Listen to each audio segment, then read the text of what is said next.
Epione pain management and regenerative centre. ఇక మీ నొప్పులు శాశ్వతం కావు. అబద్ధాలు వేదికగా పుట్టినటువంటి టీఆర్ఎస్ పార్టీ సంబంధించిన నాయకత్వం కాంగ్రెస్ పార్టీకి ఓట్లు వేస్తే ఇచ్చిన హామీలు నెరవేర్చలేదని మాట్లాడుతా ఉన్నాడు. డబుల్ బెడ్రూమ్ ఇల్లు ఇస్తానని, ఇంటికో ఉద్యోగం ఇస్తానని, 3 ఎకరాల భూమి పంచుతానని, ప్రతి శాసనసభ నియోజకవర్గంలో 1,00,000 ఎకరాలకు తగ్గకుండా అదనంగా ఆయకట్టు ఇస్తానని చెప్పి మాటలు చెప్పి 10 సంవత్సరాలు ఒక్క హామీని కూడా అమలు చేయనటువంటి ఆ మాజీ ముఖ్యమంత్రి వచ్చి కాంగ్రెస్ పార్టీ పట్టుమని 10 రోజులు కూడా కాలేదు అధికారంలోకి వచ్చి హామీలు నెరవేర్చలేని వచ్చి కాంగ్రెస్ పార్టీ హామీలు నెరవేర్చట్లేదని మాట్లాడుతూ ఉన్నాడు. నేను అడుగుతా ఉన్నాను, ఏమీ కళ్ళకు కనపడట్లేదా? అధికారంలోకి వచ్చిన అరగంటలోనే మేము ఇచ్చిన మాట ప్రకారం ఈ రాష్ట్రంలో జనాభాలో సగభాగం ఉన్నటువంటి మహిళలందరికీ కూడా ఉచితంగా ఆర్టీసీ బస్సులో ప్రయాణం చేపిస్తామని చెప్పి మేము శాసనసభ్యులుగా ప్రమాణం స్వీకారం చేసిన అరగంటలోనే అదే శాసనసభ ప్రాంగణంలో బస్సులు ప్రారంభోత్సవం చేసి 38 కోట్ల జీరో బస్సు టికెట్లు ఈ రాష్ట్రంలో ప్రయాణం జరిగాయి. నేను అడుగుతా ఉన్నాను, 10 ఏళ్ళు మీకు దానికి రాష్ట్రాన్ని మీ చేతిలో పెడితే ఈ రాష్ట్రంలో ఉన్నటువంటి పేద బడుగు బలైన వర్గాలకు సంబంధించిన ఆరోగ్యం దెబ్బతింటా ఉంటే ఆసుపత్రులు మీరు పట్టించుకోలేదు. మేము చెప్పాం, కాంగ్రెస్ పార్టీ అధికారంలోకి వస్తే ఏ పేదవాళ్ళ కోసం మేము నిరంతరం కష్టపడతామని చెప్పి 10 లక్షల రూపాయల వరకు ఆరోగ్యశ్రీ కార్డు ఇస్తామని చెప్పాం. అరగంటలోనే ఇచ్చి చూపించాం. మీకు కనపడట్లేదా? ఇది మేము చెప్పాం. మేము అధికారంలోకి వచ్చిన 100 రోజుల్లోనే ఈ రాష్ట్రంలో ఉన్నటువంటి పేద మహిళలకి, మధ్యతరగతి కుటుంబాలకు సంబంధించినటువంటి వాళ్ళకి, అర్హత ఉన్న కుటుంబాలందరికీ కూడా 500 రూపాయలకే గ్యాస్ సిలిండర్ ఇస్తామని చెప్పాం. ఇచ్చి చూపించాం. ఇది కనపట్లేదా అని అడుగుతా ఉన్నాం. నేను చెప్పాం, ఈ రాష్ట్రంలో 200 యూనిట్ లోపల ఉన్నటువంటి కరెంటు వాడుకునేటువంటి వాడకందారుల కుటుంబాలందరికీ కూడా ఉచితంగా కరెంట్ ఇస్తామని చెప్పాం. చెప్పినట్టుగానే మార్చి 1వ తారీఖు నాడు ఈ రాష్ట్రంలో ఉన్న 36 లక్షల కుటుంబాలకి జీరో బిల్ ఇచ్చి కరెంటు ఉచితంగా ఇస్తున్న సంగతి రాష్ట్ర ప్రభుత్వం నిర్ణయం తీసుకుంది. ప్రతి జిల్లాలో అధికారులు ఆ ప్రాంతాలు పంపించాం, పొలాల దగ్గర పంపించాం, ఎన్యూమినేట్ చేపించాం, లెక్క లేపించాం. ప్రతి ఎకరానికి 15,000 రూపాయలు ఇస్తామని చెప్పాం. దానికి సంబంధించిన నిధులు కూడా కేటాయించాం. అదే రైతుల పైన కాంగ్రెస్ పార్టీకి ఉన్నటువంటి నిబద్ధత. కరెంటు కట్ అవుతా ఉంది, కరెంటు పోతా ఉందని చెప్తా ఉన్నాడు. నేను అడుగుతా ఉన్నాను, ఇన్ని అబద్ధాలు ఈ రాష్ట్ర ముఖ్యమంత్రిగా పనిచేసిన పెద్ద మనిషి ఒక స్థాయి మర్చిపోయి, ముఖ్యమంత్రి స్థాయిని కూడా మర్చిపోయి అబద్ధాలు మాట్లాడుతూ ప్రజలు తిరుగుతా ఉన్నాం. ప్రజలు గమనిస్తా ఉన్నారు. సూర్యాపేట పోతాడు, ఆనాటి మాజీ కరెంటు శాఖ ఇంట్లో కూర్చుంటాడు. కరెంటు పోయినా కరెంటు పోయినట్టు యాక్టింగ్ చేసి దాన్ని ట్విట్టర్ లో పెడతాడు. వెంటనే ఎంక్వైరీ చేసి చూపిస్తే కరెంటు పోలేదు, నిర్దాక్షిణ్యంగా కరెంటు నిక్షిప్తంగా కరెంటు వస్తాం. మహబూబ్ నగర్ పోతాడు, శ్రీనివాస్ గౌడ్ ఇంట్లో భోజనం చేస్తా ఉంటే కరెంటు పోయిందని ట్విట్టర్ లో పెడతాడు. ఎంక్వైరీ చేస్తే ఒక్క క్షణం కూడా కరెంటు పోలేదని చెప్తా ఉన్నారు. అని ఎన్ని అబద్ధాలు మాట్లాడతారు, ఎంతమంది అబద్ధాలు మాట్లాడతారు, ఎన్నిసార్లు అబద్ధాలు మాట్లాడి ప్రతి సంవత్సరం అబద్ధాలతో బతకలేరన్నటువంటి సంగతి గత ఎన్నికల్లోనే ఈ రాష్ట్ర ప్రజానికం బండకేసి బారి ఇందిరమ్మ రాజ్యాన్ని రాష్ట్రంలో ఈ రాష్ట్ర ప్రజలు తీసుకొని వచ్చారు. ఆ ప్రజల అవసరాల కోసం కాంగ్రెస్ పార్టీ నిలబడి ఇచ్చిన మాట ప్రకారాన్ని చేసుకుంటూ వెళ్తా ఉన్నాం. పెట్రోల్ ధరలు పెరిగిపోయి బస్సులో టికెట్ దొరకలేదని ఆటోలో వస్తున్నాడంట. మరి బండి గుర్తే పంచర్ అయినప్పుడు ఒక ఆటోలో లాగా ఎట్లా వస్తుంది?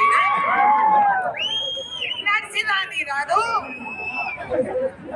ఇదిగో సోనియమ్మ ఆలోచించి రాహుల్ గాంధీ అన్ని చూసి మంచి అభ్యర్థిని మనకి ఇచ్చారు. ఆయన పేరేంటి చెప్పండి? ఈయన ఎవరో మీకు తెలుసా? వీళ్ళ తాత ముత్తాతలు, వీళ్ళు నాయనలు, వాళ్ళ దగ్గర ఉన్న ఎకరాలు ఎకరాలు వందల భూములు మనలాంటి పేదవాళ్ళకు పంచిన వాళ్ళు. ఆయన మన దగ్గర తీసుకునే అవసరం లేదు, ఆయన మనకి ఇస్తున్నారు. మరి ఇటువంటి మంచి వ్యక్తి, చదువుకున్న వ్యక్తి మనకి పార్లమెంట్ లో ఉంటే మంచిదా కాదా? నేను కూడా పార్లమెంట్ లో ఉన్నా కదా, రాజ్యసభలో నేను, లోకసభలో నా తమ్మి, మేము ఇద్దరం కలిసి ఇక్కడ ఏమో మీకు సీనన్న రాష్ట్రానికి ఉప ముఖ్యమంత్రి భట్టి గారు. అరే ఇటువంటి సైన్యం ఉంటే బిఆర్ఎస్ ఏంది, బీజేపీ ఏంది? ఇదిగో అమ్మా అక్కల్లారా మీకు చెప్తున్నా, ఇవాళ మనకి 500 రూపాయలకి సిలిండర్ వస్తుందా లేదా? మంచిగా వస్తుంది. ఈ సిలిండర్ ఉంచుకొని ఉచితంగా బస్సులో పోయి రామాలయంకి వెళ్ళి దండం పెట్టుకొని పండగ పూట మనం మంచిగా పండగ చేసుకోగలుగుతున్నాం. రాష్ట్రంలో ఏమో 1000 కోట్ల అప్పులు చేసి మన నెత్తి రుద్దినాడు కేటీఆర్, కేసీఆర్. మరి ఏమన్నా మాట్లాడితే ఎందుకు కథలు చెప్తాడు? ఇవాళకి ఆయన అంట ఫార్మ్ హౌస్ లో కూర్చొని వంకాయలు పంట పండించుకుంటున్నాడంట. నువ్వు వంకాయ పెంచుకో, బీరకాయ పెంచుకో, మాకేంటి? మాకు రావాల్సిన నిధులు రావాలా? రేవంత్ అన్న మనకి ఇచ్చినాడా లేదా? ఇంకా 4వ తేదీన రేవంత్ కూడా ఇక్కడికి వస్తున్నాడు, నా తమ్మి కదా. నేను అనేది ఒక్కటే గుర్తు పెట్టుకోండి, ఈ కళ్ళబొల్లి మాటలు, వీళ్ళు సినిమా అంతా ఫెయిలు. వాళ్ళ సినిమా నడవలేదు ఏడా కేటీఆర్, కేసీఆర్. ఇక ఒక్క పెద్ద మొనగాడు ఉన్నాడు, దేశ ప్రధానమంత్రి గారు. ఆయన కొత్త కొత్త కథలు చెప్తున్నారయ్యా. ఆడవాళ్ళ మంగళసూత్రాలు తీసుకొని సాయిబులు ముస్లింస్ కి ఇస్తున్నారంట. ఏడ నిన్నారా ఇట్లా కథలు? ఇటువంటి సినిమా కూడా ఏడ చూడలేదు నేను. ఏం మాట్లాడుతున్నారయ్యా? మన భూములు తీసుకొని కాళేశ్వరం ప్రాజెక్టు, ఇంకేదో ప్రాజెక్టు ఏందో చెప్పాడు కథలు. ఏదో అవ్వలేదు తెలుసు కదా. ఇవాళ భగవంతుడు మనల్ని పరీక్షిస్తున్నాడు. మీకు ఇంత అవకాశం ఇచ్చి కాంగ్రెస్ పార్టీ చేతిలో ఉన్నది పోగొట్టుకొని వాడు చెప్పిన కళ్ళబొల్లి మాటలు నమ్మి మీరు ఓటేసుకున్నారు. ఇప్పుడు ఈ కర్మ మనం అనుభవిస్తున్నాం అనేది చెప్పడానికే స్వామి ఇవాళ మనకు వర్షాలు ఇవ్వలేదు. ఈసారి ఓటు ఎవరికి? ఈ చేతితోనే ఆశీర్వాదం, ఈ చెయ్యి గుర్తుతోనే ఓటేసుకుందాం. ఈ చేతితోనే కారు బండి టైర్లు గాలి తీసేద్దాం. ఈ చేతితోనే గ్యాస్ సిలిండర్ ఆన్ చేసుకొని పోయి మీద వంటలు చేద్దాం. ఈ చేతితోనే పిల్లలకి మనం ఉద్యోగాలు ఇప్పించుకుందాం. ఇవన్నీ కావాలంటే హస్తం గుర్తుకే. పరిపాలించిన పెద్ద ఆయన కర్ర పట్టుకొని మళ్ళీ మాయ మాటలు చెప్తూ మన మధ్యకు వస్తున్నాడు. ఒకసారి కర్ర కాల్చి వదిలిపెట్టాం, మళ్ళీ ఆ పార్టీ బీజేపీ పార్టీకి బి పార్టీ అయిన బిఆర్ఎస్ పార్టీని మళ్ళీ పొందబెట్టాల్సిన అవసరం ఉంది.